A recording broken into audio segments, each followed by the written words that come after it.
जानने की बात है पीके जी को तो सब कोई जानता है, पूरा देश जान रहा है। इसलिए जान रहा है कि चुनाव राजनीतिकार हैं और हर जगह अपना विधा जो उनकी महारत हासिल है उस फील्ड में बहुत लोगों के साथ काम किए हैं। तो उनके साथ झूठ मूठ दिखा रहे हैं कि हम आमरण अनशन पर है, तब उसको हम क्या कर सकते हैं। उस पर विपक्ष टिप्पणी करे। यात्रा तो उनके समय में भी निकाला गया था जब तेजस्वी यादव जी डिप्टी सीएम हुआ करते थे, उनके साथ घुमा करते थे, तो उस समय कुछ नहीं बोलते थे।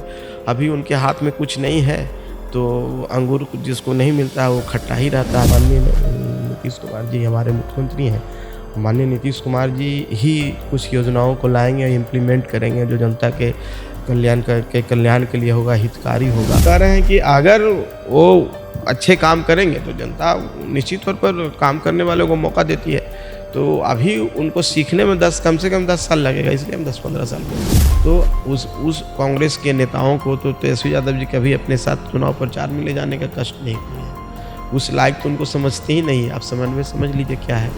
पासवान जी एलिजिबल हैं और मेहनत कर रहे हैं और उन्होंने तो कभी नहीं कहा कि मैं मुख्यमंत्री बनूंगा। नमस्कार, आप देख रहे हैं देशवा न्यूज। आपके साथ मैं हूं राजनंदिनी। वर्ष है 2025 और इसी वर्ष बिहार में विधानसभा का चुनाव होने वाला है। लेकिन उससे पहले जो बिहार की सियासत है वो गर्मा गई है। प्रशांत किशोर उभर कर निखर कर सामने आ रहे हैं, तो वहीं मुख्यमंत्री एक दिन में दो बार ये कह रहे हैं कि अब 2 बार गलती कर चुके हैं, दोबारा गलती नहीं करेंगे।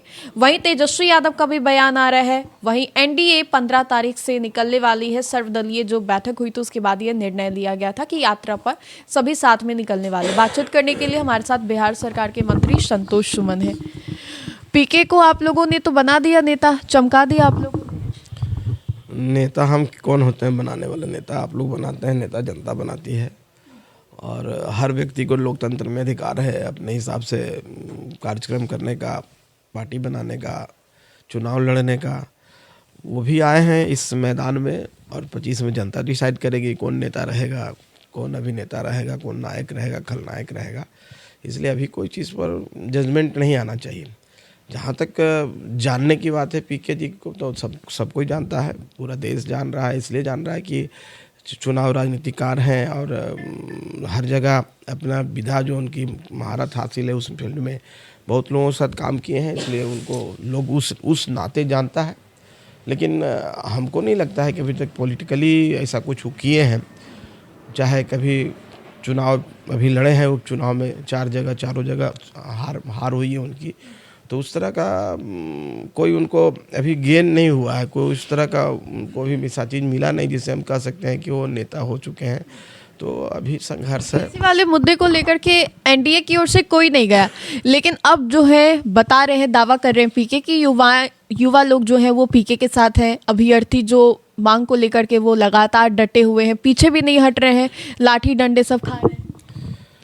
अब देखिए, हर व्यक्ति अपनी बात को रखता है। अब सच्चाई आपने भी देखा है कितने लोग उनके साथ में हैं और कैसे वो रहते हैं, वैनिटी वैन में रहते हैं और कहाँ रहते हैं। तो ये सब आप हर व्यक्ति को अधिकार है। हमने बोला ना कि हर व्यक्ति को अपना अधिकार है। अपना सेटिंग कर रहे हैं किसी बहाने, चलो कुछ नाम तो आ जाएगा, चमक जाएगा और नेता बन जाएंगे, कोशिश में लगे हुए हैं। लेकिन ये सब करने से कोई फ़र्क नहीं पड़ता है। और जहाँ तक चुनाव में आपका परीक्षा का सवाल है, आयोग अपनी तरफ से सब काम किया है, आयोग सब तरह से जांच हुआ है और लोग नेता बनने के लिए अगर धरना प्रदर्शन कर रहे हैं, उनके साथ झूठ मूठ दिखा रहे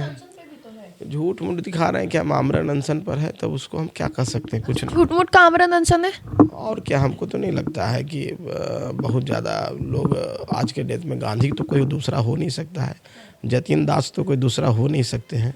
तो हमको लगता है कि ठीक है, मीडिया है, मीडिया के फ्रेंडली हैं, मीडिया में कैसे बने रहना है उसको वो जानते हैं। तो ये सब चीज़ों में माहिर हैं, इसमें महारत हासिल है तो कुछ भी कर सकते हैं। अच्छा, तेजस्वी यादव भी लगातार आप लोगों पर हमला कर रहे हैं। नीतीश कुमार को एक दिन में 2 बार क्यों बोलना पड़ रहा है कि अब नहीं पलटेंगे, अब नहीं इधर से उधर करेंगे? अब देखिए, आप लोग ज़्यादा पूछिएगा तो जवाब तो देना ही ना पड़ता है बहुत, तो इसीलिए आप लोग के कारण कभी कभी बोल देते हैं। ऐसी कोई बात नहीं है। माननीय नीतीश कुमार जी प्रगति यात्रा पर निकले हुए हैं और पूरे राज्य में निकले हुए हैं। राज्य की प्रगति का भी वो जायज़ा ले रहे हैं, नई योजनाओं का भी शिलान्यास कर रहे हैं और सभी लोगों से जा कर के मिल रहे हैं, जो आम जनता उनसे भी मिल रहे हैं, उनकी समस्याओं को सुन रहे हैं और उनके के लिए वहाँ से आने के बाद, यात्रा से आने के बाद जो भी बातें आएगी उसके लिए नई योजनाओं का भी क्रियान्वयन किया जाएगा, नई बातें भी आएगी। तो हम समझते हैं कि माननीय मुख्यमंत्री जी का ये बहुत अच्छा कदम रहा है। हमेशा यात्रा पर निकल के लोगों से मिलते हैं, नहीं तो जनता दरबार लगाते हैं। तो उनका अपना स्टाइल है काम करने का, उस पर विपक्ष टिप्पणी करे। यात्रा तो उनके समय में भी निकाला गया था जब तेजस्वी यादव जी डिप्टी सीएम हुआ करते थे, उनके साथ घुमा करते थे, तो उस समय कुछ नहीं बोलते थे। अभी उनके हाथ में कुछ नहीं है तो अंगूर जिसको नहीं मिलता है वो खट्टा ही रहता है, तो उसी तरह से बेचारा। योजना लाने की तो बात कह रहे हैं, है नहीं, लेकिन लाने की बात कह रहे हैं। सरकार बन जाएगी तो फ्री बिजली देने की बात कह रहे हैं, 200 यूनिट, फिर 2500 रुपए देने की बात कह रहे हैं। अब हम भी कुछ सोच लें, आप भी कुछ कह दीजिए कि हम प्रधानमंत्री बन जाएंगे तो हम ये काम करेंगे, तो इससे क्या होता है? प्रधानमंत्री और मुख्यमंत्री चाहे यहाँ जो विधायक बनते हैं, एमपी बनते हैं, जनता ना बनाती है। जनता का आशीर्वाद जिसके साथ होगा। ये लोकतंत्र है, लोकतंत्र में सबको आज़ादी है सपने देखने की, सबको आज़ादी है चुनाव लड़ने की। तो उनको भी, तेजस्वी यादव जी को भी सपने देखने का अधिकार है। उन्होंने सपना देखा कि मैं मुख्यमंत्री बन गया हूँ और मुख्यमंत्री बन करके मैं ये योजना ले आया। बोलने दीजिए, उससे क्या फ़र्क पड़ता है? सच्चाई तो यही है कि माननीय नीतीश कुमार जी हमारे मुख्यमंत्री हैं। माननीय नीतीश कुमार जी ही कुछ योजनाओं को लाएंगे, इम्प्लीमेंट करेंगे जो जनता के कल्याण के लिए होगा, हितकारी होगा। अब उनका जनता आशीर्वाद देगी 25 के बाद, वो सब बात न करें। पहले ही ख्याली पुलाव बनाने से क्या फ़ायदा है? आप पुलाव पकाते रहिए और सपने में कुछ भी कर दीजिए, बाद में नहीं कर रहे तेजस्वी यादव जो यात्रा पे जा रहे हैं, कोई फल नहीं आया। अब देखिए, तेजस्वी यादव जी को एक लंबी विरासत मिला है। उनके पिता, उनके माता मुख्यमंत्री इस राज्य के रहे हैं, लंबी विरासत लेके आए हैं। डायरेक्ट डिप्टी सीएम का उनको पद मिला है। अब जो व्यक्ति को इतना अच्छा लॉन्चिंग पैड मिला है, अगर उसको नहीं भुना पाया, आज वहीं कहीं जीरो के जीरो ही हो गए, तो क्या मुख्यमंत्री बनेंगे? आप सोच लीजिए।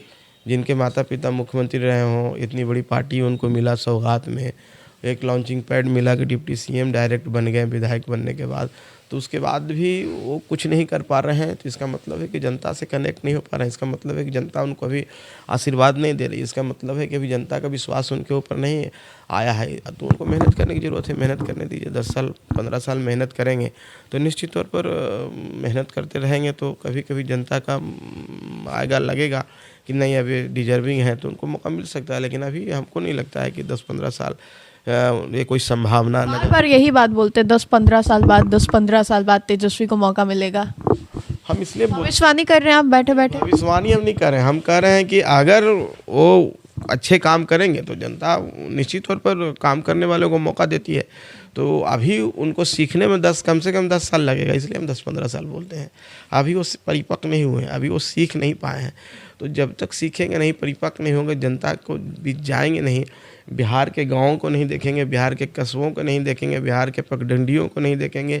बिहार में बहुत तरह के लोग रहते हैं, हर समाज के लोग रहते हैं, बहुत सारी की बोली बोली जाती है।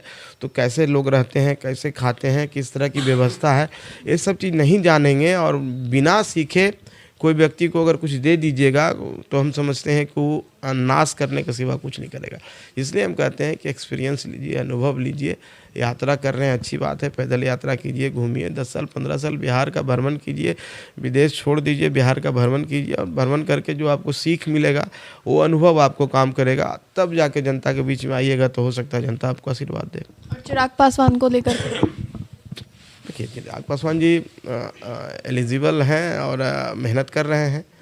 और उन्होंने तो कभी नहीं कहा कि मैं मुख्यमंत्री बनूंगा। हम मेहनत कर रहे हैं। कार्यकर्ता तो कहते हैं लगातार। हर व्यक्ति जिसको जुड़ाव होता है चाहता है कि वो व्यक्ति उच्च स्थान पर है। मेरे भी सोचने वाले शुभचिंतक चाहें कि मैं भी किसी पद पर जाऊं, तो देखिए वो उनका सोच का अलग नज़रिया है। उससे आप किसी व्यक्ति को रिलेट नहीं कीजिए। जनता स्वतंत्र है, जनता किसी के बारे में अच्छा भी बोलती है, बुरा भी बोलती है, उस पर टिकट टिप्पणी नहीं करना चाहिए। तेजस्वी यादव जी के चाहे चिराग पासवान जी के जो भी फॉलोवर्स हैं, हमारे जो फॉलोवर हैं वो चाहते हैं कि सबसे उच्च स्थान पर है, सबके साथ होता है। लेकिन लोकतंत्र में जनता जिसके साथ होती है वही मुख्यमंत्री बनेंगे, विधायक बनेंगे। तो जनता के बीच में आशीर्वाद लेने की ज़रूरत है, जनता का विश्वास लेने की ज़रूरत है और जनता में अपने आप को स्थापित करने की ज़रूरत है। आखिरी सवाल कि 15 तारीख के बाद सर्वदलीय जो 500 दल हैं वो लोग जनता के बीच में फिर से जाएंगे, लेकिन बड़ा सवाल है कि अचानक से इसकी ज़रूरत क्या पड़ गई? नीतीश कुमार यात्रा पर जा ही रहे हैं, फिर और भी आप लोगों के घटक दल के जो लोग हैं वो भी यात्रा पर जा रहे हैं। देखिए, तो आप क्या चाहते हैं कि हम लोग जनता के बीच में नहीं जाएं? आप ही चाहते हैं कि हम नहीं जाए जनता के बीच में। देखिए, एनडीए का संयुक्त प्रोग्राम है। एनडीए के 5 दल हैं अभी वर्तमान में, पांचों दल के एक संयोजक बनाए गए हैं और वो संयोजक अभी भी घूम रहे हैं। अभी भी हमारे पार्टी के भी संयोजक हैं, हम लोग बगहा, बेतिया, मोतिहारी सब इलाकों में वो घूम रहे हैं। 15 तारीख से एनडीए के सभी प्रदेश अध्यक्ष जाएंगे, जनता के बीच में जाएंगे, अपने कार्यकर्ताओं से मिलेंगे, प्रखंड अध्यक्ष से मिलेंगे, पंचायत अध्यक्ष से मिलेंगे और उनकी समस्याएं ग्राउंड स्तर पर उनकी क्या सोच है, उनसे क्या फीडबैक भी कुछ आता है। मान लीजिए कि हम ऊपर में बैठे हुए हैं, पटना बैठे हुए हैं, हमारी सोच कुछ हो सकती है, तो हमारी सोच से इतर वहाँ कुछ सोच हो सकती है। तो एनडीए के सभी लोग एक साथ मिल करके एनडीए के घटक दल और अपने कार्यकर्ताओं से, जनता से मिल के अगर उनका कुछ फीडबैक होगा और वो अच्छा फीडबैक होगा तो निश्चित तौर पर एक सकारात्मक पहलू जो आएंगे, वो विचार आएगा, सकारात्मक बदलाव किया जा सकता है। तो ये अच्छा पहल है। इसके लिए मैं धन्यवाद देना चाहता हूँ माननीय मुख्यमंत्री जी को, भाजपा के शीर्ष नेताओं को, सभी को कि ये अच्छी पहल आपने की है और ऐतिहासिक पहल भी है। तो हम समझते हैं कि ये पहल रेगुलर होते रहना चाहिए। ये चुनाव 25 में आएगा, चुनाव के बाद भी हम लोग इस तरह का पहल करेंगे और जनता के बीच में जा कर के जनता के मुद्दों को, जनता के विचार को, जनता की समस्याओं को जान करके उसका निराकरण करने की कोशिश करेंगे। तो इस पहल को सीखना चाहिए, विपक्ष को भी, उनको भी सीखना चाहिए कि सीख के तो वो लोग भी यात्रा पे निकले और मुकाबला भी इस बार ज़्यादा होगा क्योंकि पीके भी है, तेजस्वी भी हैं।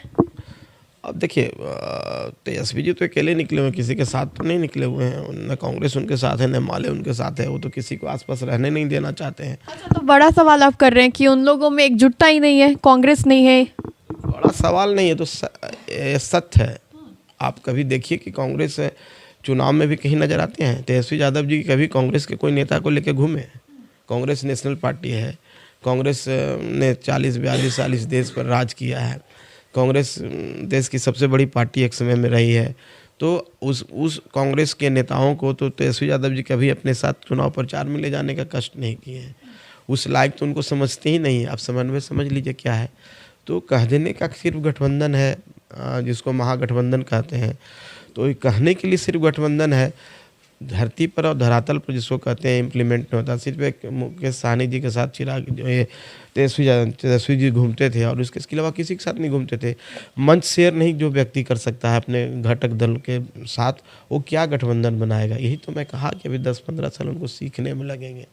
ये चीज़ व्यवहारिकता को सीखना होगा उनको। जब तक नहीं सीखेंगे तब तक जनता का आशीर्वाद उनको प्राप्त नहीं होगा। अभी सीखें, इतना उतावला होने की ज़रूरत नहीं है।